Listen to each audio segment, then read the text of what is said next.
Essa pergunta está entre as mais frequentes no meio cristão e entre as mais difíceis de se responder, no que diz respeito à vida sexual do casal cristão. E talvez é uma das perguntas que os cristãos mais têm dúvida. Antes de responder, eu quero dizer que nós temos que tratar o tema, primeiro, com legitimidade. Não há vergonha, não há desonra alguma em querer saber sobre isso. E eu sei que muitos cristãos, ao terem dúvidas sobre o sexo anal, querem tirar a sua dúvida porque querem honrar o Senhor, querem ter uma relação sexual limpa, pura, e não querem ter suas consciências culpadas de algum pecado. Portanto, a dúvida é legítima. Segundo, eu gostaria que esse assunto fosse tratado com o máximo de respeito e de reverência. Infelizmente, a maioria dos pastores que aborda esse tipo de assunto, de tema ou de pergunta, o faz com muita irreverência, falta de temor e desrespeito. O sexo é algo sagrado criado por Deus e é algo que honra e glorifica a Deus. Portanto, deve ser tratado como tal. Sobre esse tema, você vai encontrar duas escolas e duas opiniões bem diferentes uma da outra. Uma vai dizer que é uma prática terminantemente pecaminosa. A outra vai dizer que não há amparo nas Escrituras para dizer que é pecado, colocando assim o tema em um grau de dificuldade ainda maior. Os que julgam que é pecado dizem que o corpo foi feito anatomicamente para a prática sexual ser realizada de forma extremamente limitada e adequada, ou seja, são apenas o intercurso ou encontro das genitálias. As genitálias foram feitas para dar e receber prazer, de modo que usar a genitália em outro lugar, em outra forma que não seja uma com a outra, configura pecado. Outros vão usar textos de Salomão, por exemplo, que vai dizer para se deleitar com os seios da sua mulher. Ora, sabemos que seios femininos são feitos para amamentar crianças. Logo, o que Salomão intenta com isso? Ele diz que há outras formas de ser usado isso. Ele diz que há partes do corpo que servem também para o prazer sexual. E é diante desse cenário que eu quero trazer a minha resposta. Com relação ao sexo anal, a Bíblia não deixa dúvida que é pecado, porque ele vai contra o uso natural do corpo, como está em Romanos capítulo 1. Portanto, a prática do sexo anal é de fato proibida nas Escrituras, comparada ao pecado de sodomia. Agora, com relação ao sexo oral, nós não temos aí textos muito claros a este respeito. Nós temos alguns que podem nos ajudar nessa pergunta tão difícil.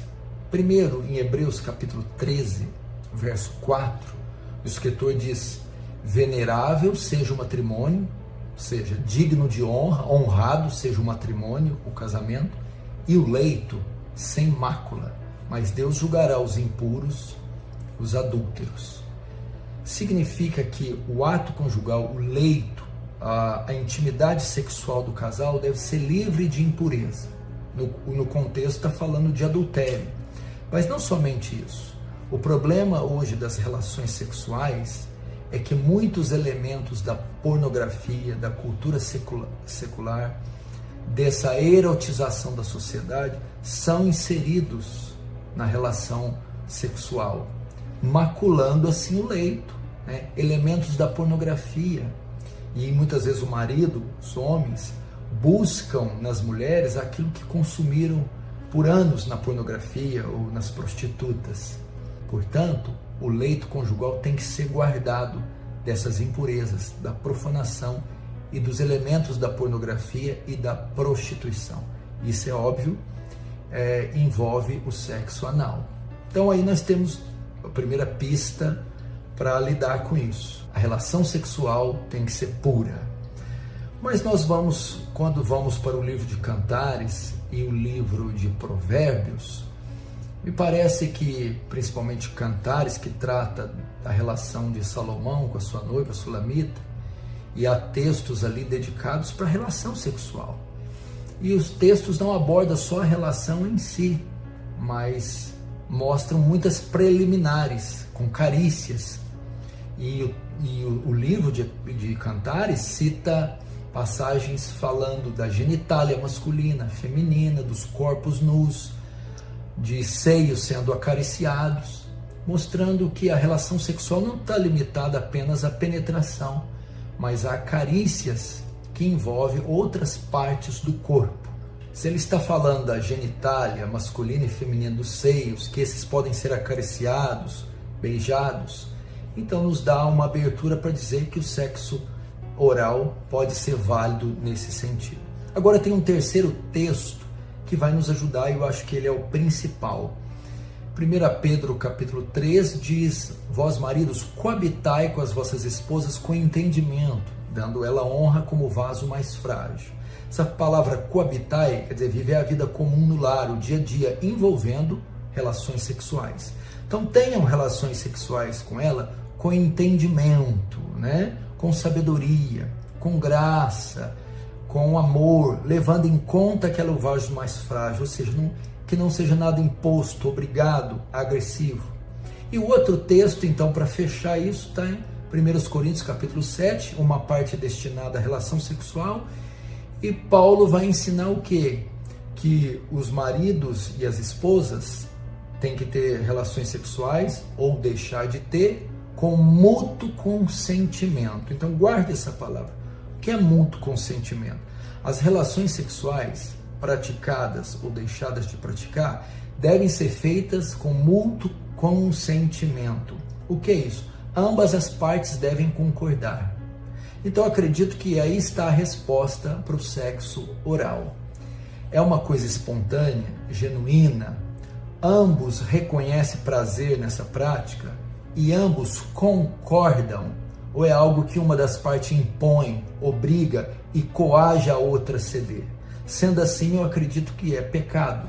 Se uma das partes é obrigada, pressionada, coagida a fazer e só faz mediante a coação, aí configura pecado.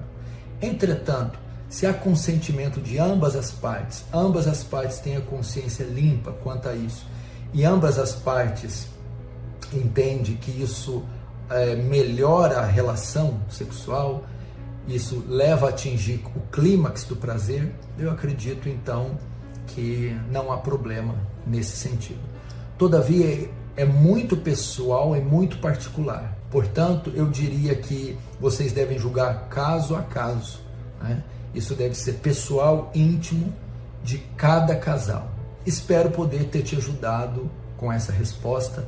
Deus te abençoe. Um forte abraço. Não se esqueça de se inscrever nesse canal, compartilhe essa mensagem com seus contatos e dá o like aí, que é muito importante para nós. Deus abençoe. Um forte abraço.